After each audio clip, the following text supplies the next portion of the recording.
she said. "My therapist says your house is my safe space. You need to leave for a week." I nodded. "I understand." Then I left and had the water, gas, and electricity shut off for emergency repairs. Her panicked texts about the cold started 3 hours later. I, 39 male, am still trying to figure out where the woman I loved went and when this changeling took her place. My girlfriend, Serena, 35, and I have been together for 2.5 years. For the last 18 months, she's been living with me in the house I bought long before we met. It was good, easy, or so I thought. About 6 months ago, she started seeing a new therapist, Dr. Aris, and I mean she really started seeing him. Suddenly, our entire relationship dynamic was recontextualized through this lens of pop psychology buzzwords.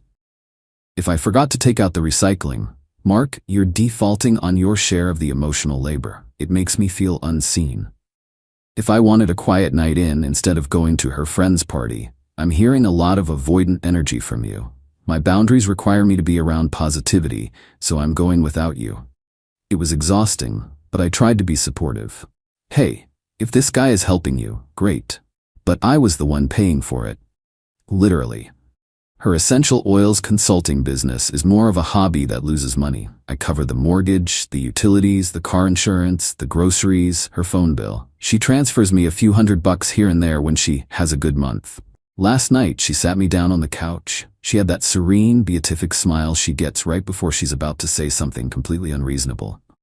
"Mark," she said, her voice soft, "I had a major breakthrough with Dr. Aris today." "Oh yeah, that's great, honey. What about?" "About us. About this space." She gestured around my living room. "He agrees with me that for me to truly heal and find my authentic self, I need to establish a truly secure, safe space. A place where my energy isn't being judged or compromised." A cold feeling started in my stomach. "Okay, and what does that mean?" "It means," she said, putting her hand on my knee, "that my therapist says your house is my safe space, and to truly make it mine, you need to leave for a week." I just stared at her. "You want me to leave? My own house?"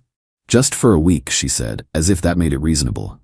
"Dr. Aris says it's crucial. I need to inhabit this space completely, cleanse it of our negative energetic buildup. You leaving is an act of love, Mark. It shows you respect my healing journey." "And where am I supposed to go?" "Trisha's cousin has an Airbnb you could get. Or a hotel. It's only 7 days. It will be good for you too. You can stay somewhere and reflect on your energy, on how you contribute to my anxiety." I looked at her, really looked at her. There wasn't a trace of doubt. She 100% believed this, believed she had the right to evict me from my own home. And in that second, something in me just snapped. The part of me that had been making excuses, the part that had been paying for her healing, it just went quiet, and a new, colder, much more logical part of me took over. I nodded slowly. "I understand." Her face lit up. "You do? Oh, Mark, thank you. This is so healthy for us." "I totally get it," I said, standing up. "You need your space. I'll go pack a bag." "You're the best," she cooed, already picking up her phone, probably to text her best friend Trish and Dr. Aris the good news. I went upstairs and packed a carry-on. Clothes for a week. My laptop. My important documents from the desk. I walked downstairs, kissed her on the forehead. "All right, the house is all yours. Do your energetic cleansing. I'll see you in a week." "This is going to be so healing," she chirped. I walked out the front door, got in my car, and drove to a nice extended stay hotel about 20 minutes away. Checked in, connected to the Wi-Fi, and got to work. First, I called the gas company.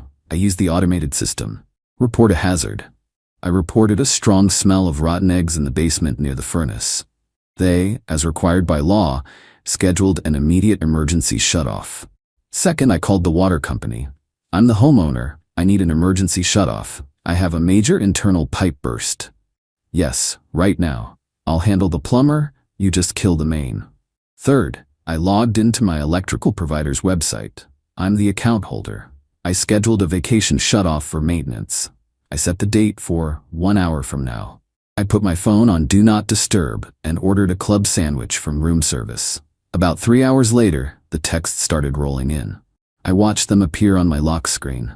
"Serena, hey, the power just went out. Did you forget to pay the bill?" "Seriously, it's pitch black and the heat just clicked off. It's getting cold. Mark, the water isn't working either. I can't even flush the toilet. What is going on? This isn't funny. I'm cold and I can't see anything. Call me. I know you're doing this. You're trying to punish me. This is psychotic. Turn it back on right now. I finished my sandwich. I sent one single reply. Wow, that's crazy. Must be a massive neighborhood outage. So glad I'm at this hotel. Anyway, I'm turning my phone off to reflect like you suggested. Have a great week. Then I blocked her number. Update 1. Woke up this morning feeling rested. Which is wild, considering the mushroom cloud I knew was forming. I unblocked Serena's number just to see the damage. It was impressive. Dozens of missed calls and texts, each more frantic than the last. They culminated around 3 a.m. with, "I'm at Trisha's. You are a monster. My lawyer will be calling you." Then at 8 a.m. the real fun started. A call from an unknown number. I let it go to voicemail. The message? "Mr. My last name, this is Officer Darden. We've received a wellness check request from a Miss Serena. She claims you've locked her out of her home and created an unsafe living situation. Please give me a call back." The sheer, unmitigated gall. She called the cops on me. I called him back immediately. "Me, Officer Darden, this is Mark, my last name. I just got your message. Is everything okay?" "Sir, I'm here at your residence. Your girlfriend, Miss Serena, is here. She says you turned off all the utilities to punish her and she can't get inside." "Wait, she's at the house? Is she insane?"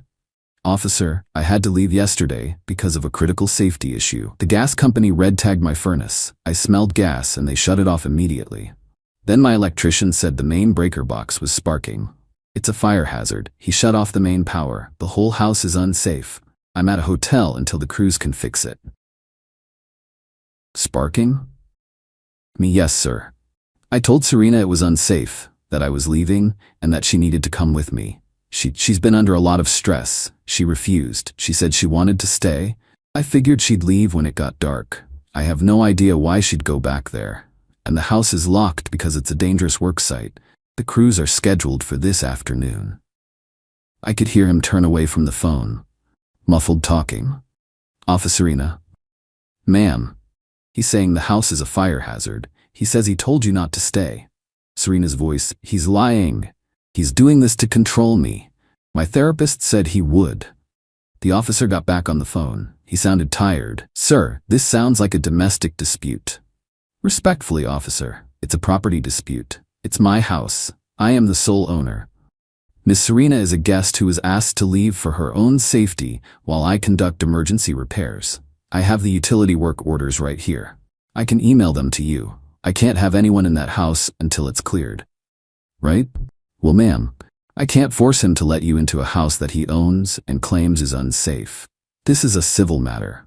"Civil?" "He left me to freeze. I have belongings in there. My $400 face creams are ruined." The call ended. I knew I had a window. I called a moving company, the 24/7 emergency kind. I paid triple the rate. I need a full pack and move. Today. Now. Everything in the master bedroom that's in the left side closet and the white dresser. Everything in the spare office room. Everything in the bathroom cabinets. They were there in 2 hours. I met them, let them in. The house was indeed cold and dark. While they worked, I called a locksmith and a security company. By 4 p.m., all of Serena's belongings, every last essential oil, every yoga mat, every live, laugh, love sign, were professionally packed. All of it was moved into a 10 by 15 climate-controlled storage unit. I paid for the first month. The locks on my house were changed. A new security system was installed. I sat in my warm, repaired house. The gas was on. The lights were on. The water was running. Amazing how fast emergency repairs get done when you're the one fixing them. Then I composed a text to Serena. "Me, Serena, the police contacted me. I'm glad you're safe at Trisha's. The repair crews came today, but they found a lot of problems. The wiring is a mess. It's going to be a long-term project. The house is unlivable. Me, since this situation is so stressful, and you've mentioned my energy is so toxic, I've decided to respect your healing journey by giving you the ultimate safe space, your own. I've had all of your belongings professionally moved to a secure, climate-controlled storage unit. Here is the address, the unit number, and the key code. I've paid for the first month to give you time to figure out your next steps. Me. This relationship is over. You tried to evict me from my own home using therapy speak as a weapon. You called the police and lied about me. You are no longer welcome on my property. Any attempt to come here will be considered trespassing. Goodbye. I blocked her. Then I blocked Trish. Then I ordered a pizza. The real war I knew was just beginning. Update 2. The 2 weeks since StorageGate have been a masterclass in entitlement. I'd barely finished my pizza when the new offensive began. They couldn't reach my phone, so they went for my email. The first volley came from Trish. Subject: You are a sick man. Mark, Serena is having a full-blown panic attack. She's destitute because of you. She has nothing. You stole her belongings. We are going to the police tomorrow and reporting you for grand theft. You better return her things and pay her for the emotional distress you've caused, or you're gonna jail. You can't just throw a woman out. She has rights. I gotta admit, that one gave me a tremor. Jail? Grand theft? My logical brain knew it was nonsense, but the threat was still rattling. I immediately called my cousin who works in corporate law, who gave me the number of a friend who eats domestic disputes for breakfast. I had a consultation the next morning. My new lawyer, let's call him Ben, just grinned as I laid out the texts, the safe space demand, the utility shutoff. Clever, if a bit dramatic. And the storage unit receipt. She wasn't a tenant, Ben said, steepling his fingers. She paid no rent, had no lease. She was a long-term guest. You gave her notice to leave, admittedly a very creative notice, and you secured her property. She has no case for illegal eviction, and it's not theft if you've given her the keys to the storage unit where all her stuff is. She's just mad she's not living for free anymore. He drafted a beautiful, terrifying letter to Serena, which I emailed to her since she was blocked everywhere else. It basically said, "Our client Mark has terminated his personal relationship with you. Your status as a guest in his private residence is revoked. Your personal property has been secured at storage facility address, with 1 month's rent paid as a courtesy. Any attempt to contact our client, his family, or his place of employment will be viewed as harassment. Any attempt to enter his property will result in immediate prosecution for criminal trespass." This was the best part. We have copies of your texts demanding he vacate his own home, which show a clear intent to seize control of the property. We are confident a judge will see this as you acting in bad faith. That same afternoon, I got a whimpering email from Serena. The bravado was gone. "Mark, please. I can't afford that storage unit. I can't find my green ceramic tray, the one my aunt gave me. Did you throw it away? It was precious. And I need money. You can't just cut me off. I have no income. How am I supposed to live? Dr. Eris says this is financial abuse." Dr. Eris, the puppet master. This therapist was the root of all this. I'd been paying his invoices. I still had them. I did a little digging. Dr. Eris was not a doctor. He wasn't an LCSW, not an MFT, not a psychologist. He was a certified spiritual counselor who got his certification from an online weekend webinar. And that green ceramic tray? I knew exactly which one she meant. It was an ugly, lopsided thing she kept on her nightstand for her energy crystals.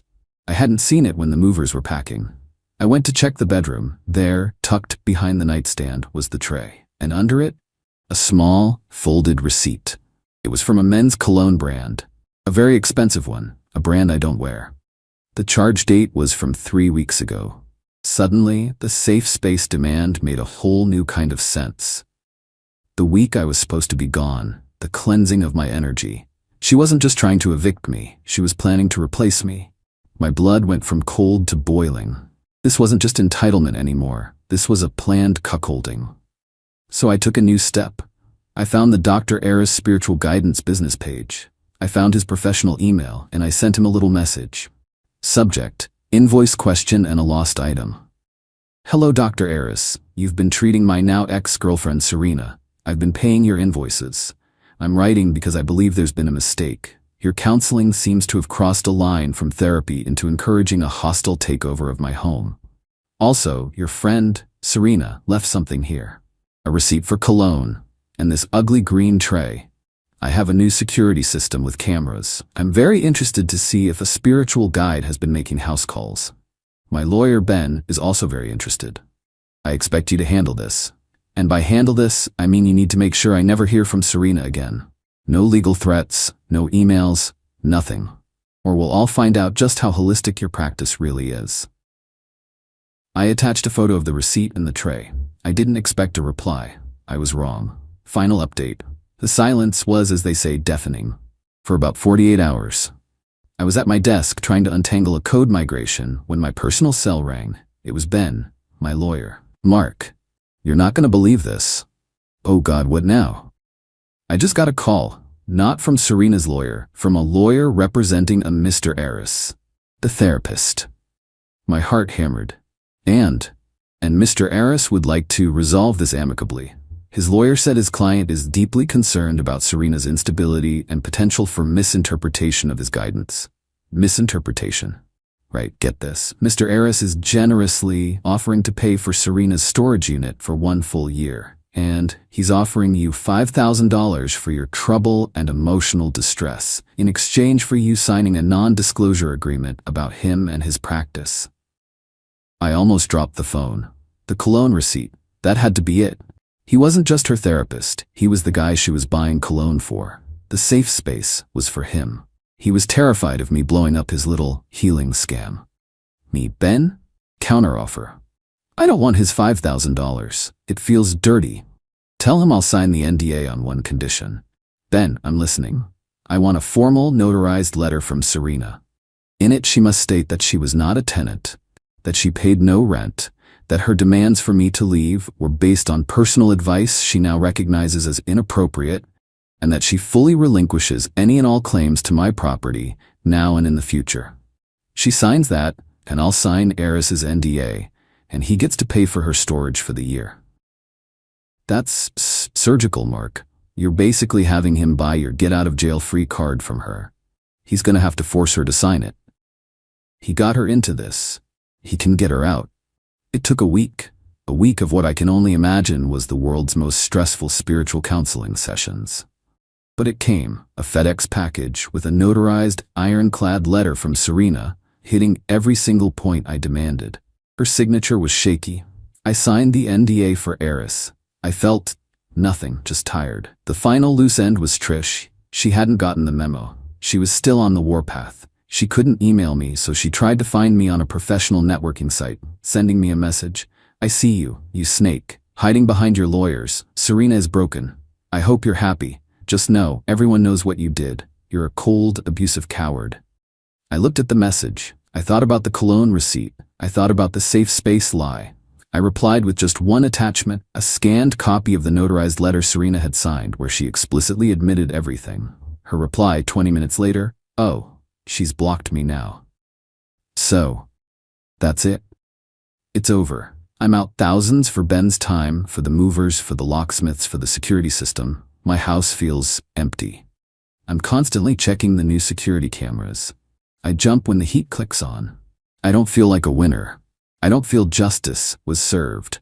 I just feel like I survived a hurricane that I invited into my own home. I was a fool for letting it go on so long, for paying for the rope she was using to hang me.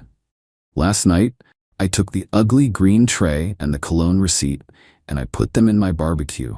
I lit a match and watched them burn until they were just black flakes. It's not a healing journey, but I guess it's a start.